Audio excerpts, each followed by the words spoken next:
C16. Aqui você se vê.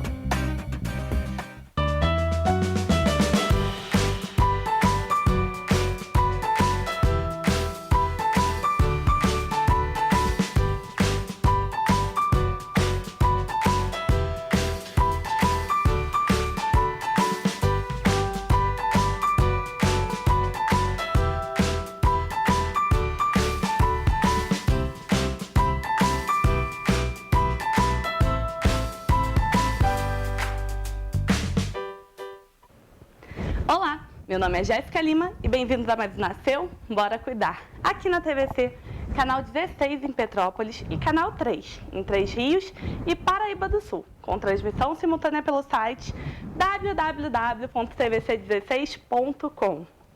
Hoje eu vou falar sobre um assunto que eu particularmente tenho um amor muito grande, levanto a bandeira, porque sim, eu vivo isso. Nós vamos falar sobre a importância da inclusão de crianças com deficiência na formação infantil.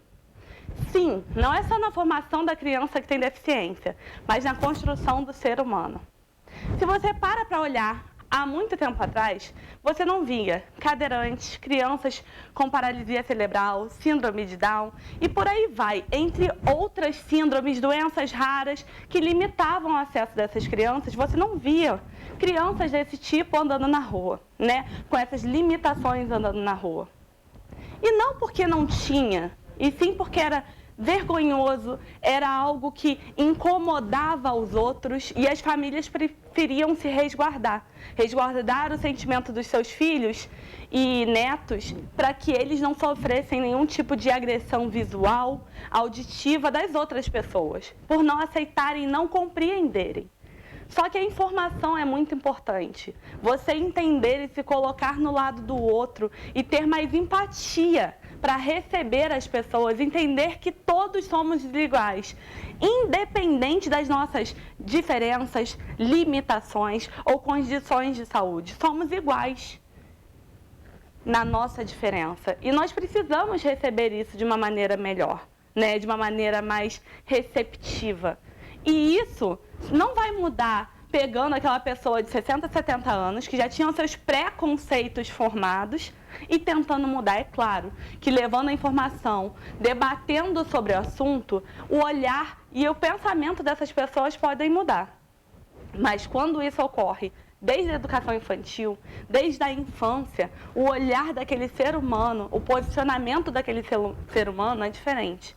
Por isso, hoje em dia, se vê mais pessoas com deficiência, porque isso não é uma coisa que aconteceu hoje, é um processo. Antigamente existiam as classes especiais, hoje em dia ainda existem algumas, por conta das limitações de algumas crianças por não conseguir acompanhar o ensino regular. Mas existe uma lei que estimula para que isso ocorra, que ocorra o ensino regular, a inclusão de crianças com deficiência no ensino regular. Não apenas para que ele se sinta aceito, não apenas para que aquela criança esteja ali acompanhando, não, mas que todos estejam aprendendo. E não digo isso apenas das crianças, não. A criança, com a limitação que ela tem, ela vai estar aprendendo e sendo estimulada por crianças que têm outras aptidões. A professora vai estar aprendendo e os coleguinhas que não têm essas limitações vão estar aprendendo com a limitação do outro e formando vínculos, sendo pessoas melhores e estando mais receptivas para receber os coleguinhas. Então, no programa de hoje, nós vamos contar com a participação da Lívia Arruda, que é psicopedagoga, que ela vai estar falando sobre os recursos, os desafios e o que nós podemos fazer para transformar a escola num ambiente mais seguro, a escola num ambiente mais receptivo e também ajudar nessa formação infantil. Nós vamos para um rápido comercial e daqui a pouco nós estamos de volta com muito mais. Não saiam daí!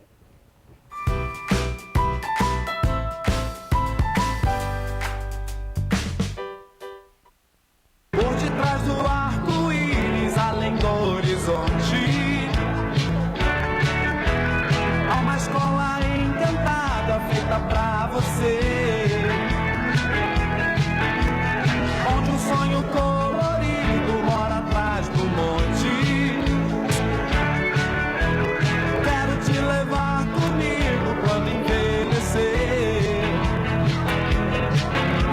mostrar que é encantada e que de encanto seu amor é feito. Encantado, encantado, encantado, bate o meu coração.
Estamos de volta com Nasceu para Cuidar, com a participação da psicopedagoga Lívia Arruda, que vai estar conversando com a gente sobre a importância da inclusão na formação infantil.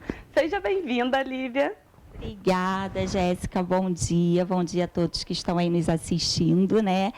Primeiramente, eu queria te agradecer pelo convite, né, para a gente estar aqui conversando sobre esse tema que é tão importante, né, ainda sendo muito discutido, mas a gente ainda precisa ampliar essas informações, discutir mais essas informações e te parabenizar por essa sua trajetória, por essa sua luta Muito com o obrigada. Arthur, que nós tenhamos aí mais mães como você, viu? Obrigada.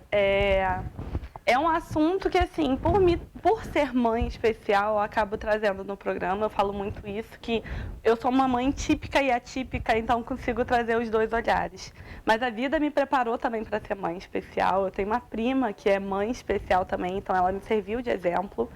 E já trabalhei diretamente com crianças especiais em alguns projetos, então isso me preparou para ter um olhar mais empático com essas crianças e também já saber todos os desafios que meu filho teria a percorrer, né? Ter o programa, para mim, é uma oportunidade de poder levar essa informação para mais pessoas, porque nem todo mundo vai trabalhar com pessoas especiais, nem todo mundo vai ter esse contato um pouco mais vivo com crianças especiais. Mas é importante, eu vejo que fez diferença para mim e faz diferença para as crianças que convivem com o Arthur. E ter profissionais que trabalham diretamente com crianças especiais também, trazendo a informação, a didática, o conhecimento, né, para esse universo é muito importante, né? Levar o conhecimento, a gente disseminar faz toda a diferença, né? Exatamente, Jéssica.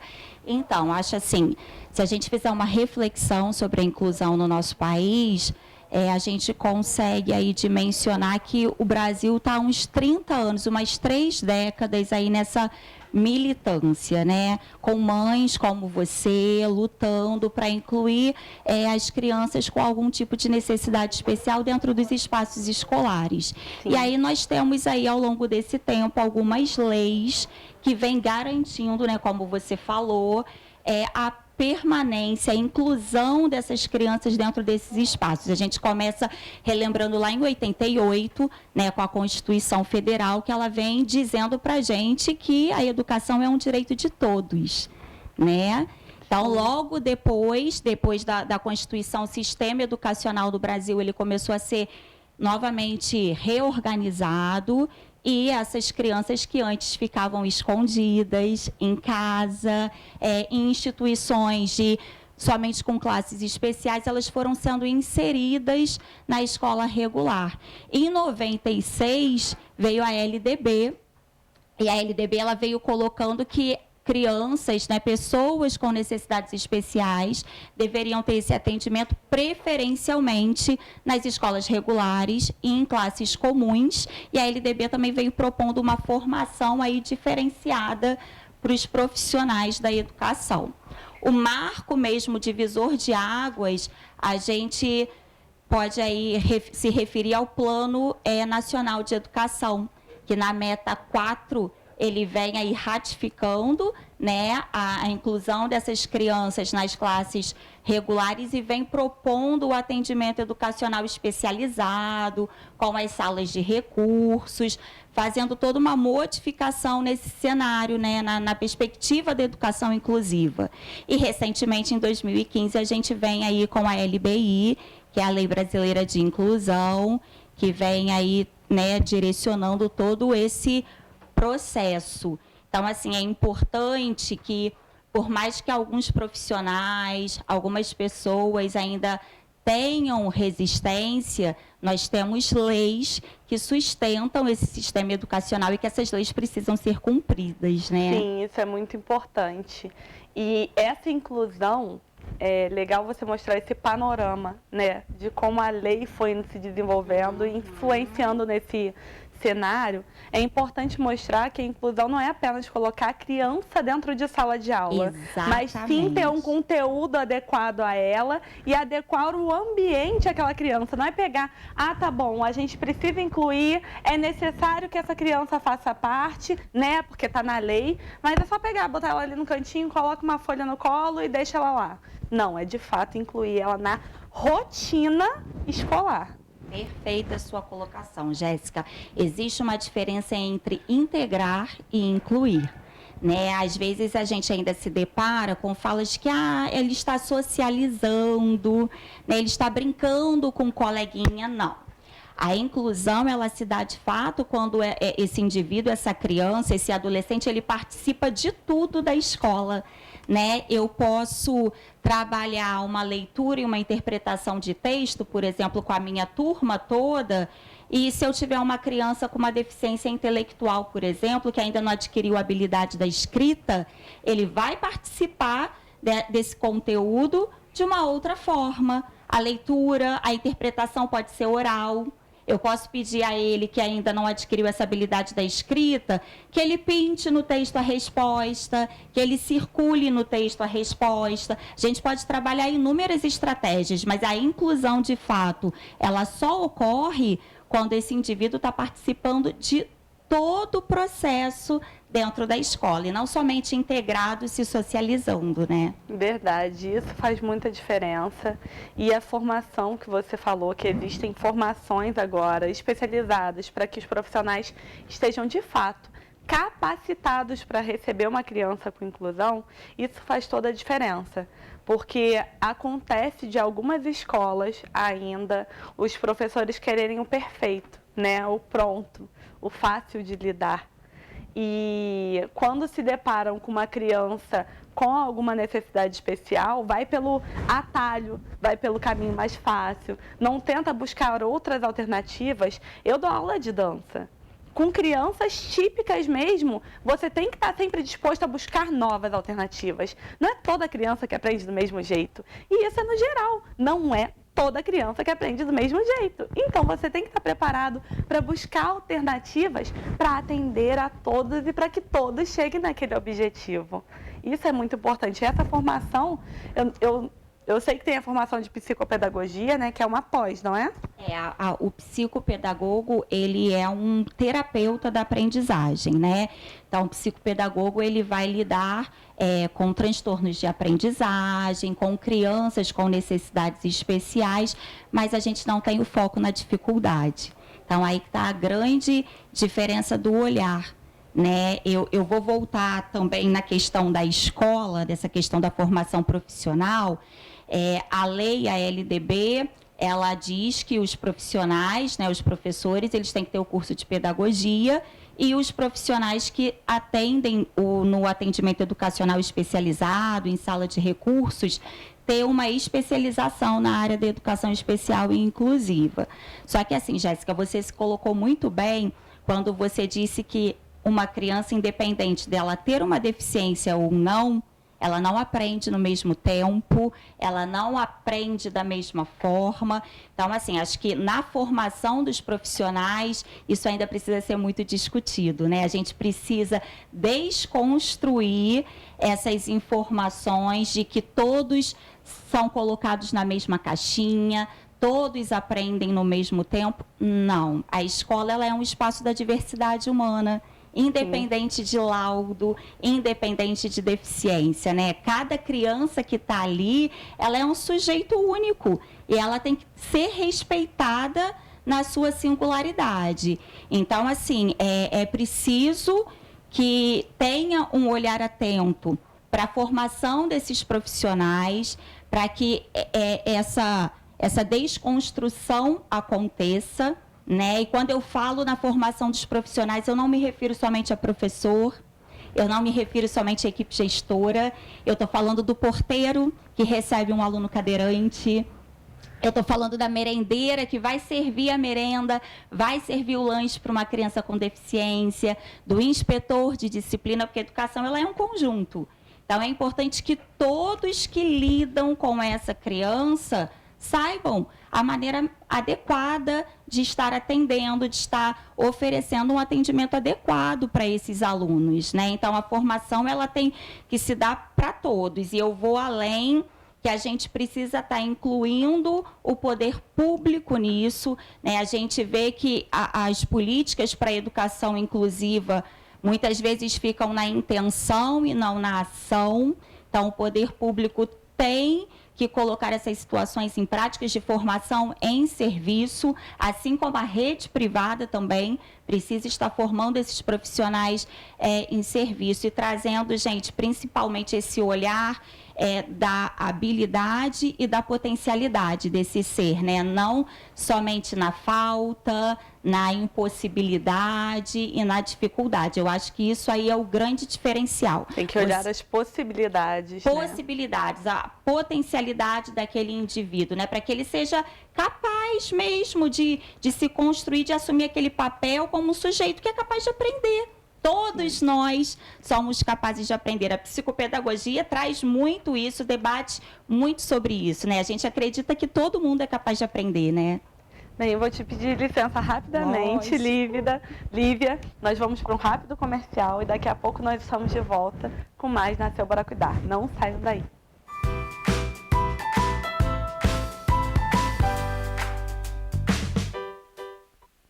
Por detrás do arco-íris, além do horizonte, há uma escola encantada feita pra você, onde um sonho colorido mora atrás do monte. Quero te levar comigo quando envelhecer. Vou te mostrar que é encantada e que de encanto seu amor é feito. Encantado, encantado, encantado bate o meu coração.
Por causa de lá.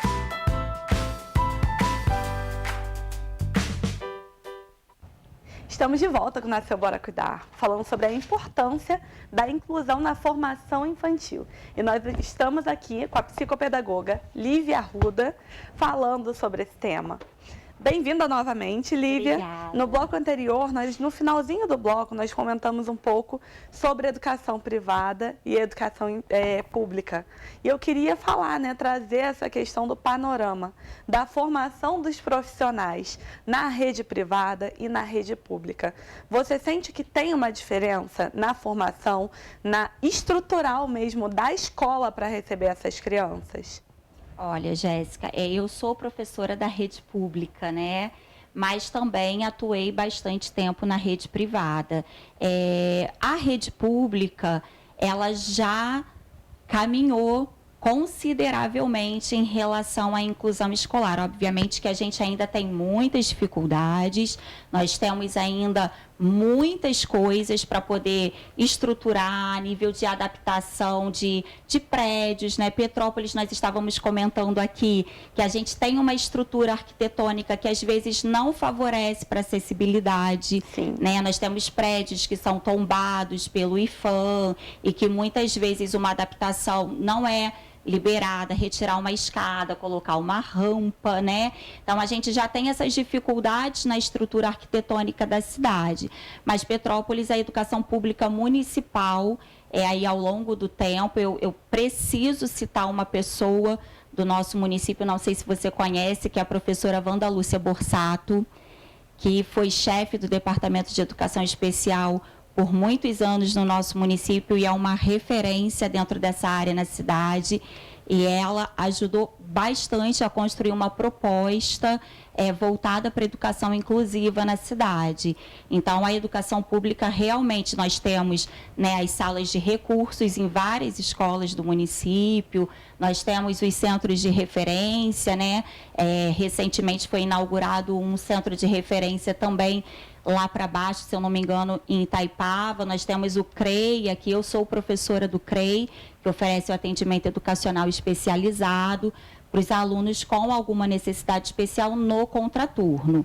A rede privada precisa caminhar nesse sentido, porque não são todas as escolas que ainda ofertam esse tipo de atendimento, né? Os pais, às vezes, precisam brigar pelo óbvio, precisam brigar por um mediador, precisam brigar por uma adaptação curricular, precisam brigar por atendimento educacional especializado. São poucas escolas da rede privada que ofertam. Nós temos, eu acho que nós estamos num caminhar, nós estamos numa construção. Eu posso dizer, Jéssica, que aqui na cidade nós avançamos já bastante.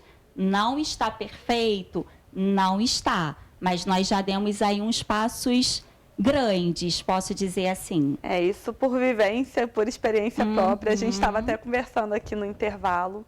O Arthur estuda na rede pública de Petrópolis e não abro mão da rede pública de Petrópolis nesse sentido. Ele entrou ali, manejo minha vida inteira para que ele continue na escola. Queria mandar um beijo para a tia Raquel, para a tia Adriana. A Raquel é maravilhosa. Toda a equipe, toda a equipe da escola do SEI, Lúcia Cordeiro, que é ali na Castelânia. Ele estuda lá, eu sou apaixonada pela escola. Eles sempre me receberam de braços abertos. Eles estão dispostos a se adequar à necessidade da criança e tentar buscar o melhor. Isso desde as tias lá da cozinha, que eu passei todas as informações dos cuidados de alimentação do Arthur. Desde lá da cozinha, da limpeza, da direção, dos professores em sala de aula, do porteiro que abre o portão. Todo mundo é muito receptivo. E eu vejo que não é só ali. Tem escolas, sim, que têm buscado se preparar. O CREI também dá treinamento para elas, para que elas se adequem. Eu acho isso muito importante. O Arthur também faz acompanhamento no CREI. E as professoras, já passou por 3 profissionais incríveis. E, assim, quando uma mãe de criança especial vem falar comigo, ai, Jéssica, porque eu não tenho dinheiro para recurso, para acompanhamento. Tu já botou teu filho na rede pública? Ah, não. Meu filho ainda, eu tenho medo de botar, gente, eu botei o Arthur com todo o medo do mundo, eu ficava na porta da escola no início, de medo, assim, de, ai, vai dar alguma coisa, eu preciso estar perto. Mas A partir do momento que ele entra, que ele se adapta, mesmo não falando, gente, ele vai aprender a se comunicar corporalmente ali, no convívio, vendo as crianças, ter crianças ali com outras aptidões, vai estimular seu filho. A gente não dá conta sozinho. Precisamos de uma rede de apoio. É uma coisa que eu defendo, uma rede familiar, uma rede de amigos que se importem com as mães especiais, que isso é muito importante. Uma mãe especial que não está saudável, o filho também não fica e eles precisam da gente 100% o tempo inteiro. Então, ter amigos, ter pessoas por perto para que a gente possa desabafar, para perguntar se a gente está bem, para se oferecer para ficar com a criança, para você fazer uma compra, para você poder ir num médico. Isso é muito importante, muitas mães não têm. E quando você coloca dentro do meio da educação básica, né, do ensino regular, mesmo com todas as limitações, com todos os medos, com todos os fantasmas que uma mãe especial tem, isso vai te dar um tempinho para você poder se cuidar ou planejar, preparar alguma coisa a mais para o seu filho. E seu filho, a partir do momento que ele tem um laudo médico, que eles veem, às vezes nem o laudo médico tem, a escola percebeu que seu filho tem alguma dificuldade, eles vão te encaminhar para o CREI. Lá tem psicomotricidade, tem musicalização, tem diversos tipos de estimulação. Então, você vai ter contato com outras mães que passam por dificuldades parecidas ou outras coisas, e isso vai te dar uma nova rede de apoio, né? Ver que você não está sozinha no mundo. Toda mãe, típica ou atípica, se sente sozinha, se sente falha, se sente incapaz. Isso daí na vida, a gente vai errar. A gente vai errar. Mas ter outras pessoas que falam, eu também passei por isso. Quer ajuda? Eu posso te falar o que eu fiz. Deu certo, deu errado, mas eu te falo o que fez, dependendo de um olhar a mais que você precisa para poder levar. Então, coloque seu filho, insira ele no ambiente escolar. E se não tem condição para pagar uma rede particular, se você viu que a escola ainda não está adequada para receber, vai para a rede pública. Eles te ajudam a encontrar esse... O Arthur tinha passado para outra escola. A escola não tinha estrutura para receber porque ele não andava. Eles vão para tal escola, que eles se adequam à criança. Lá a estrutura arquitetônica é mais adequada para ele. E eu fui e foi só amores, né? Que bom, Jéssica. Olha, eu fico muito feliz de ouvir esses relatos de sucesso na inclusão escolar. Sim. E realmente a rede pública, ela tem dado passos aí bem bacanas em relação a esse processo, né? Eu aproveito até aqui para mandar um beijo para a Bianca, que é a chefe do Departamento de Educação Especial do nosso município, para a Claudinha, diretora lá do CREI, a Renatinha, orientadora, todos os profissionais que ali trabalham. Mas isso aí que você falou, é necessário ter a empatia, né? O profissional que vai trabalhar com a criança, independente de laudo, a gente precisa ter a empatia, né? De se colocar no lugar do outro. E quando se trata de crianças com necessidades especiais, a gente precisa estar apoiando não só a criança, mas a família também. Sim. A família, ela precisa desse acolhimento, essa é a palavra, né? Muitas vezes a gente recebe as mães muito fragilizadas, as famílias muito fragilizadas, né? Quando recebem o diagnóstico, quando recebem aquele laudo, muitas vezes sem orientação, passando pelo luto, porque as mães passam por esse luto, às vezes a família passa até mesmo pela negação. Então, é muito importante essa rede de apoio, né? Tanto da escola, como os profissionais terapêuticos da área clínica que fazem esse tipo de atendimento também, né? Sim. É importante que todos dialoguem nesse processo com a intenção desse indivíduo avançar no seu processo de aprendizagem, para que ele seja um sujeito emancipado. Então, todos os atores aí que estão envolvidos nesse processo de atendimento com essa criança, seja na escola, seja no atendimento educacional especializado, seja com psicopedagogo, com psicólogo, com fono, né? Esses profissionais precisam conversar juntamente com a família para que essa criança evolua. Eu costumo falar uma frase que, para mim, ela é muito significativa, que como aves, todos nós, seres humanos, somos diferentes na maneira de voar, mas a gente tem o direito de lançar aí os nossos voos, né? Então, assim, a escola é o lugar mais propício para que isso aconteça. É o lugar onde a gente tem mais diversidade, é o local que a inclusão realmente deve acontecer, deve começar pela escola. Lá nós estamos preparando as gerações futuras, é lá que nós vamos quebrar vários paradigmas, vários preconceitos. Sim. Então, não tem local mais adequado para que a gente trabalhe a diferença do que a escola, né? Verdade.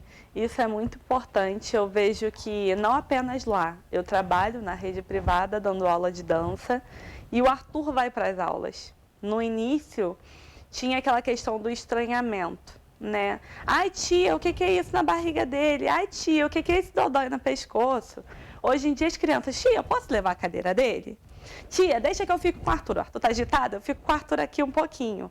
Ele faz parte daquele momento, por mais que ele não consiga acompanhar todo o processo e por eu estar dando aula, eu não possa ficar cuidando dele ali o tempo inteiro na aula, mas eu tento incluir ele nas turmas menores e as crianças interagem, e ele ri, ele bate palma, ele gosta de estar ali dançando junto com as meninas. Ano passado eu botei ele no palco junto com as crianças e eu vejo que a aceitação, a receptividade, o lidar das crianças mudou. E quando chega uma criança nova, os alunos que já estão adequados a ele, já se adaptaram, né? Até uma criança que não consegue fazer tudo ali, mas está interagindo com eles, isso são eles que ensinam depois. Eu não preciso ensinar. Então, isso vai indo gerando, formando as crianças. Na turminha do Arthur, tem a amiguinha dele, que está desde o início na mesma turminha com ele, que a mãe já perguntou: Jéssica, daqui a 2 anos, quando o Arthur se formar, em que escola que você vai botar? Que eu quero botar a Valentina junto com o Arthur. Eu quero que ela continue ali. Eles criaram um vínculo e no início foi um processo de conhecer, se adequar. A saúde dele ainda era bem mais limitada do que hoje em dia. Por conta da pandemia, não está tendo essa interação direta, né? Mas no início do ano, as crianças que levavam o Arthur pela escola, não era mais a professora que levava a cadeira. Eles faziam rodízio na hora de dormir. Todo mundo queria ficar ali perto do Arthur na creche para poder ajudar o Arthur a dormir, para comer, para fazer atividade, para brincar. Eles não apenas têm a rotina deles, mas eles inseriram a rotina do Arthur e as crianças querem participar. Porque não adianta apenas só olhar, ele é diferente, tá bom, deixa ele lá fazer o diferente. Não, eu quero participar daquele momento, porque ele é meu amigo. Ele demonstra carinho para mim e eu quero devolver esse carinho que ele me dá de alguma forma. Então, tia, posso ajudar a comer? Tia, posso ajudar a levar? Gente, isso é uma coisa que as crianças vão levar para a vida. Não é que seja só o meu filho, ou o filho de fulano, ou o filho de ciclana. Isso daí, todas as crianças levam essa experiência. E quando estiverem num ambiente profissional, ou quando tiverem que lidar com uma criança especial, seja porque é seu filho, seu sobrinho, seu primo, elas vão ser receptivas, vão tratar como mais um coleguinha. Isso é legal. Agora, em desenho animado, tem representatividade na cadeira de rodas, tem representatividade de crianças cegas, de crianças mudas, de crianças com autismo, né? Na Turma da Mônica, a gente vê vários personagens assim aparecendo. E não só nesse, em vários outros livros. A representatividade, seja ela racial, intelectual, social, ela tem que acontecer, né? Olha, Jéssica, isso aí que você falou é muito importante. A gente percebe que a criança, ela acolhe. Essa sua experiência aí que você teve com o Arthur na escola foi exatamente isso, né? A criança, ela acolhe, ela não tem o preconceito incutido nela. Isso é o adulto que faz. Eu vou citar aqui um pensamento, uma frase de uma das maiores especialistas em educação inclusiva no país, que é Maria Tereza Mantuan. Ela diz o seguinte, que a gente precisa, ela fala que a gente precisa desmistificar a escola dos diferentes e promover a escola das diferenças, né? E a gente percebe que a criança, ela entra nesse processo muito fácil. Quem incute o preconceito é o adulto. E a gente educa pelo exemplo. Muitas vezes nós, pais, com as nossas atitudes, com os nossos exemplos, a gente acaba incutindo preconceito nessa criança. Quando você falou ali de uma questão racial, se eu passar na rua com a minha filha e eu me deparar com um morador de rua, um negro, eu aperto a mão da minha filha, eu já estou sinalizando para ela que tem algo errado ali. Quando eu passeio com a minha criança na rua e eu desvio de uma pessoa com cadeira de rodas, eu já estou colocando uma situação preconceituosa ali.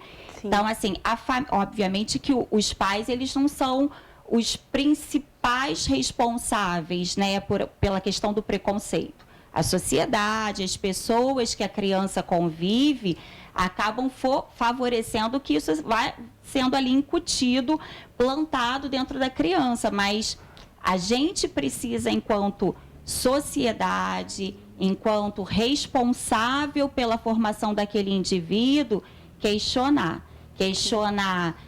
os nossos princípios, os nossos valores, as nossas noções do que é certo e errado, do que é normal, do que é patológico, né?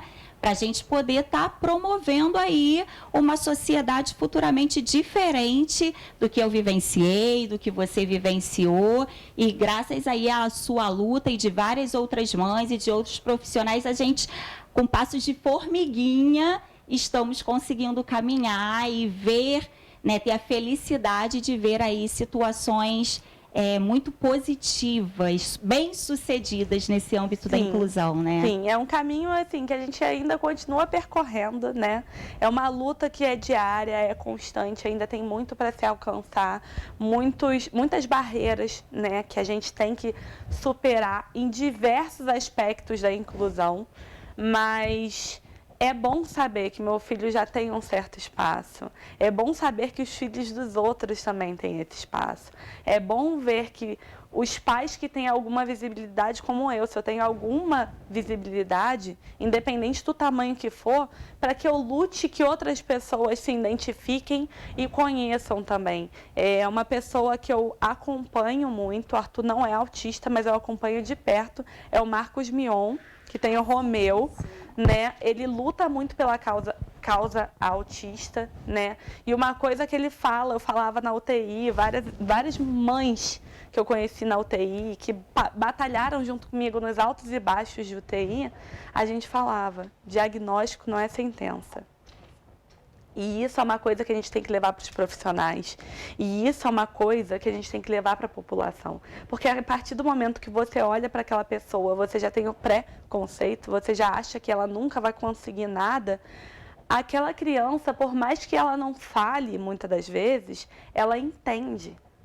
Se ela se comunica corporalmente, ela entende sua ação, né? Seu jeito de lidar, seu olhar, sua mudança corporal perto dela. E isso a limita. Não é a situação dela, e sim os olhares que podem limitar. Então, olha com um olhar de possibilidade. Vamos desbravar. Vamos ver até onde você consegue. Vamos tentar um pouco mais. Eu acho que isso é muito importante, né? E o CREI, eu sou grata ao CREI, eu nem sabia que você trabalhava no CREI, porque a gente nunca se esbarrou, mas como representante do CREI, eu queria te agradecer pelo trabalho que vocês fazem, pelo trabalho como pedagoga também, por estar à frente, estar se reinventando nesse tempo de pandemia, né?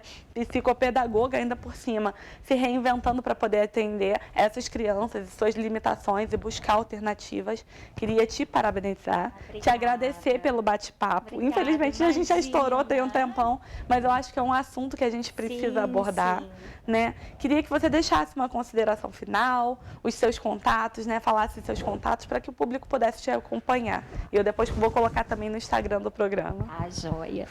Eu agradeço o convite por vir aqui falar sobre essa questão que é uma questão que eu acredito muito e que eu dedico parte da minha vida profissional, os meus estudos estão sempre acerca da questão da possibilidade de qualquer indivíduo aprender. Então, eu acredito muito nessa causa, no amor pelo próximo, né? Lá no CREI, a Claudinha, nossa diretora, ela tem muito essa questão, né, do afeto. Eu acho que quando o profissional ele está aberto, ele gosta daquilo que ele faz, não tem complexidade. Verdade. né? A gente vai olhar para aquele indivíduo e vamos lá, vamos descobrir quais são as possibilidades, quais são as potencialidades dessa criança, quais são as habilidades dela, né? E lá no consultório, eu tenho um consultório de psicopedagogia, onde a gente também trabalha com essas questões da aprendizagem, só que mais voltada para a área clínica. Vou deixar aqui meu contato, vou deixar o WhatsApp, DDD 24 99 303 1586. Meu Instagram é @psicopedagogia espaço superar e e-mail espacosuperar@gmail.com. Obrigada, viu, Jéssica? E agradeço, parabéns Lívia. aí pela sua bandeira em prol do Arthur, viu? Muito obrigada por ter aceitado o convite, por Imagina. toda a informação que você trouxe. Espero te receber novamente. Será um prazer. Tá? Foi um prazer e obrigada a você que acompanhou aqui todo o nosso bate-papo, todo esse debate que é muito importante ser trazido, né? Para que você tenha conhecimento, para que você passe conhecimento para os seus filhos e ver a importância, né? A criança especial, eu queria deixar essa frase: a criança especial não é um problema que os outros têm que lidar. Ela é a solução, ela é mais uma criança e não aquela criança problemática. Então pensa nisso, pensa em como que você lida com essa criança, pensa em como que você lida com esse outro. Recebe, aprende com ele, ensina para ele, em vez de limitar e botar numa caixinha. O programa Nasceu Bora Cuidar fica por aqui e nos vemos semana que vem com muito mais. Tchauzinho.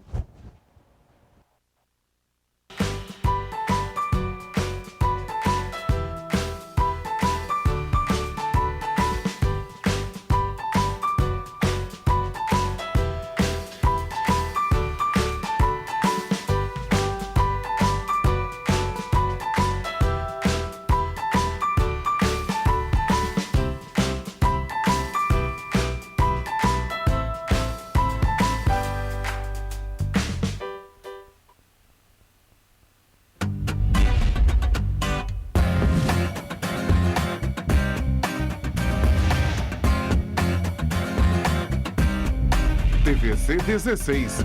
Aqui você se vê.